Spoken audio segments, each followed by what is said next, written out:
Hello বন্ধুরা, গ্রামের রান্না পিয়ালির সঙ্গে সকলকে স্বাগত জানাচ্ছি। আজকে মাছের দুটো রান্না শেয়ার করব। ভিডিওটা স্কিপ করুন না, প্রথম থেকে শেষ পর্যন্ত দেখা অনুরোধ রইল। এইভাবে করলে দুর্দান্ত লাগে খেতে, একদম অসময় একটি মাছ, তার সাথে কিন্তু একটা দুর্দান্ত মাছের রেসিপি।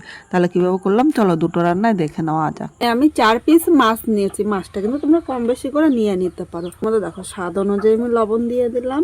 এই জায়গায় আমি হলুদ নিয়ে নিলাম। হলুদ ও লবণটা মাছের সাথে আমি এইভাবে মেখে নিচ্ছি। এইভাবে রান্না করলে একবার যে খাবে সে কিন্তু বারবার বলবে এইভাবেই রান্না করার জন্য। হলুদ ও লবণটা মাখা হয়ে গিয়েছে, এইভাবে মেখে আমি 5 মিনিট রেখে দেবো। এর মধ্যে আমি একটা আম নিয়েছি। প্রথমে আমের খোসাটা আমি ছাড়িয়ে নেব। আমি আমের খোসাটা ছাড়িয়ে নিচ্ছি। তোমরা কিন্তু ইচ্ছে করলে খোসা শুদ্ধ রান্না করতে পারো, তোমাদের যেরকম পছন্দ হয় সেইভাবেই কিন্তু করে নিতে পারো। আমি 4 পিস মাছের জন্য একটা আম দিয়েছি। খুব বেশি বড় বা খুব বেশি ছোট করুন, যেরকম আলু কাটি সেরকমই কেটে নিয়েছি। এবার কেটে সাথে সাথে জলের মধ্যে আমি ভিজিয়ে রাখলাম, নাহলে কিন্তু আমের থেকে একটা কষ বেরোয়। কষটা বেরোলে কিন্তু তখন কালো হবে আর খেতে ভালো লাগবে না। কড়াই বসিয়ে দিয়েছি, কড়াইয়ের মধ্যে আমি সর্ষের তেল নিয়ে নিলাম। প্রথমে তেলটা ভালো করে গরম করে নিতে হবে, আর তেলটা দেওয়ার আগে কড়াইটাও কিন্তু গরম করে নিতে হবে, তাহলে মাছ ভাজার সময় কিন্তু কড়াইতে লেগে যাবে না। এর মধ্যে আমি একে একে মাছগুলো নিয়ে নিলাম। আমি সব মাছগুলো একসাথে ভাজছি, তোমরা তোমাদের সুবিধা মতো কিন্তু মাছগুলো ভেজে নেবে। মাছটা ভাজতে ভাজতে চলো একটা মশলা রেডি করে নিই। এখানে আমি একটা বাটি নিয়ে নিলাম। আমি হাফ চামচ কালো সর্ষে নিয়ে নিয়েছি, হাফ চামচ সাদা সর্ষে দিলাম। এখানে আমি 2 রকমের সর্ষে মিশিয়ে করব, তোমরা ইচ্ছে করলে যে কোনো একটা সর্ষে দিয়ে করতে পারো। এবার এর সাথে সামান্য একটু হলুদ নিয়ে নিলাম, লবণ দিলাম। হলুদ ও লবণ দিয়ে সর্ষেটা বাটলে অনেকে বলে তেতো লাগে, এইভাবে বাটবে দেখবে একটুও তেতো লাগবে না। এর সাথে আমি 2টো কাঁচা লঙ্কা নিলাম, তোমরা ঝাল যেরকম খাবে সেই হিসাবে নেবে। এবার সব কিছু একসাথে আমি বেটে নিয়ে আসছি। সর্ষেটা একদম মিহি করে বেটে নিয়েছি, এরকমই কিন্তু মিহি করে বেটে নিতে হবে। এগুলো লাল করে ভেজে নিয়েছি, আর এর থেকে বেশি ভাজবো না, এর থেকে বেশি ভাজলে কিন্তু খেতে ভালো লাগবে না। এবার মাছগুলো আমি তুলে নিলাম। তাইতে কিন্তু অনেকটাই তেল আছে, তাই এর মধ্যে আর তেল দাম না, এই তেলেই রান্না করব। এখানে একটা শুকনো লঙ্কা সম্বাদ দিলাম, এর সাথে আমি 5 ফোড়ন সম্বাদ দিয়েছি। 1 সেকেন্ড ভেজে নেব, কারণ 5 ফোড়নের গন্ধটা কিন্তু আমার কাছে খুব ভালো লাগে। কারি পাতা দিয়ে দিলাম, কারি পাতাটা 1 সেকেন্ড ভেজে নেব। এবার এখানে যে আমগুলো আমি কেটে রেখেছিলাম আমগুলো এর মধ্যে নিয়ে নিলাম। এর মধ্যে স্বাদ অনুযায়ী লবণ দিলাম, একটু পরিমাণে লবণটা কিন্তু বেশি দিয়েছি। এর সাথে হলুদ নিয়ে নিলাম। হলুদ ও লবণটা আমের সাথে নেড়ে চেড়ে মিশিয়ে মিডিয়াম আগুনে হালকা ভেজে নেব। আমটা কিন্তু খুব তাড়াতাড়ি নরম হয়ে যায়, তাই খুব জোরে কিন্তু আগুন দেওয়া যাবে না। মিডিয়াম আগুনে 1 থেকে 2 মিনিট ভেজে নিলে হয়ে যাবে। আমটা ভেজে নিয়েছি। এবার এর মধ্যে আমি গরম জল দিয়ে দিলাম। অবশ্য তোমরা চেষ্টা করবে একটু গরম জল দিতে, গরম জল দিলে ঝোলটা তাড়াতাড়ি ফুটবে ও খেতেও ভালো লাগবে। ঝোলের সাথে সব কিছু নেড়ে চেড়ে মিশিয়ে নিয়েছি। দেখো ভালো করে ফুটে উঠেছে। এবার এই জায়গায় যে সর্ষেটা বেটেছি সর্ষেটা আমি নিয়ে নিলাম। ঝোলটা আবারও ভালো করে ফুটিয়ে নেবো, মানে ঝোলটা ফুটে উঠেছে। এবার একে একে আমি সব মাছগুলো নিয়ে নিলাম। এবার মাছটা ঝোলের সাথে নেড়ে চেড়ে মিশিয়ে নিয়েছে, আরও কিছুক্ষণ এইভাবে রান্না করে নেব। এর মধ্যে কিন্তু ঝোলটাও মাছের মধ্যে ঢুকে যাওয়ার, খেতে ভালো লাগবে।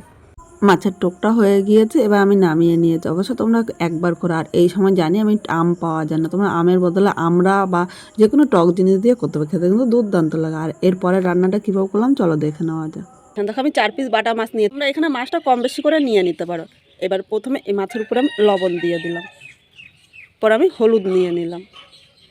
হলুদ ও লবণটা মাখানো হয়ে গিয়েছে। এবার মাছটা এক সাইডে 5 মিনিট রেখে দেবো। এর মধ্যে আমি মশলাটা রেডি করে নেব। বড় চামচের 1 চামচ আমি কালো সর্ষে নিয়ে নিলাম ও 1 চামচ সাদা সর্ষে নিয়েছি।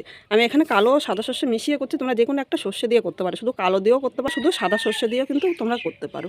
বলে সর্ষে বাটলে নাকি তেতো লাগে, দেখো এই টিপসটা ফলো করবে, একটুও তেতো লাগবে না। সামান্য একটু হলুদ নিয়ে নিলাম, লবণ দিয়ে দিলাম। হলুদ লবণ দিয়ে সর্ষেটা বাটলে কিন্তু একটুও তেতো লাগবে না। অনেকে তেতোর ভয়ে সর্ষে খেতে চায় না, টিপসটা অবশ্যই তোমরা একবার ব্যবহার করো। এর সাথে আমি দেখো 3 কোয়া আদা নিয়ে নিলাম, 4টে কাঁচা লঙ্কা নিয়েছি। তোমরা ঝাল যেরকম খাবে সেই হিসাবে নেবে। এখানে আমি লঙ্কাটা এমনি দিলাম, তোমরা ইচ্ছে করলে কিন্তু লঙ্কাটা ভেঙেও দিতে পারো। প্রথমে আমি সব মশলাগুলো শুকনো পেস্ট করব, এরপর আমি সামান্য একটু জল দিয়ে মশলাটা একদম মিহি পেস্ট করে নিয়ে আসছি। বন্ধুরা এখানে দেখো একদম মিহি করে মশলাটা করে নিয়েছি। এবার এই মশলাটার মধ্যে আমি চামচের মতো সর্ষের তেল দিয়ে দিলাম। অবস্থায় সর্ষের তেল দিলে এর গন্ধটা কিন্তু দারুণ লাগে। এবার মূল রান্নায় চলে আসলাম। এদিকে কড়াই বসিয়ে দিয়েছি, কড়াইয়ের মধ্যে সর্ষের তেল দিলাম। এবার তেলটা ভালো করে গরম করে নিতে হবে। যখনই তোমরা মাছটা ভাজবে আগে কড়াইটা ভালো করে গরম করে তারপর তেল দেবে। এই তেলের মধ্যে সামান্য একটু লবণ দিয়ে দেবে। অনেক সময় মাছ ভাজতে গেলে দেখা যায় কড়াইয়ের নিচে লেগে যায়। একটু লবণ দিলে কিন্তু কড়াইয়ের নিচে আর লেগে যাবে না। এখানে তেলটা গরম হয়ে গিয়েছে। এবার এখানে আমি একে একে মাছগুলো নিয়ে নিলাম। আমি 4টে মাছ কিন্তু একসাথে ভাজবো না, আমি এইভাবে দুটো করে মাছ ভাজবো, তাহলে মাছগুলো কিন্তু আর ভেঙে যাবে না।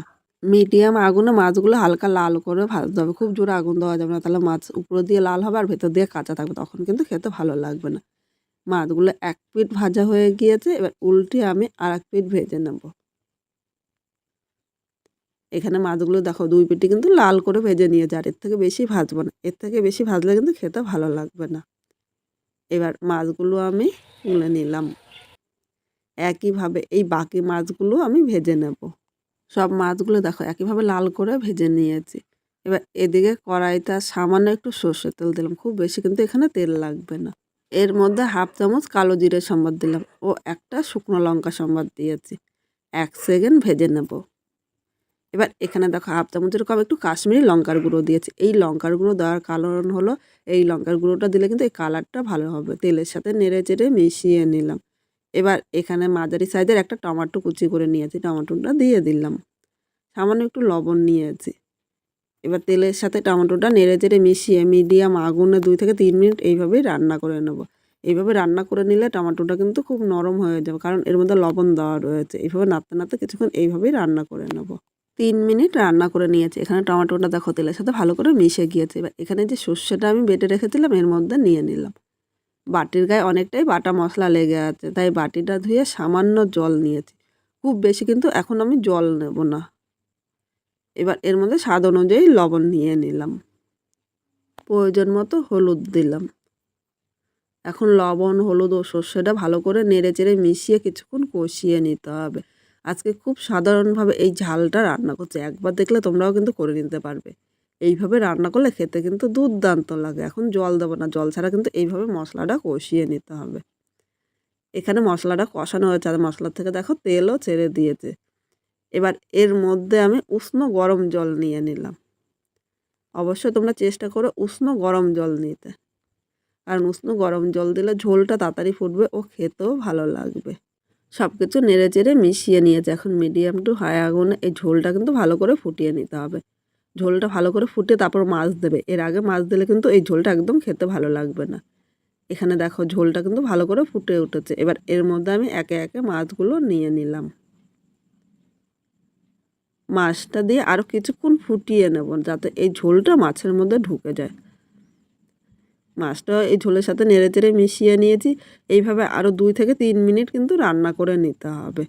আজকে খুব সাধারণভাবে এই মাছের ঝালটা রান্না করেছি, তোমাদের কীরকম লাগলো অবশ্যই কমেন্ট করে জানাতে কিন্তু ভুলো না। এখানে আমি 2টো কাঁচা লঙ্কা দিয়েছি, কারণ শেষে কাঁচা লঙ্কার গন্ধটা কিন্তু দারুণ লাগে।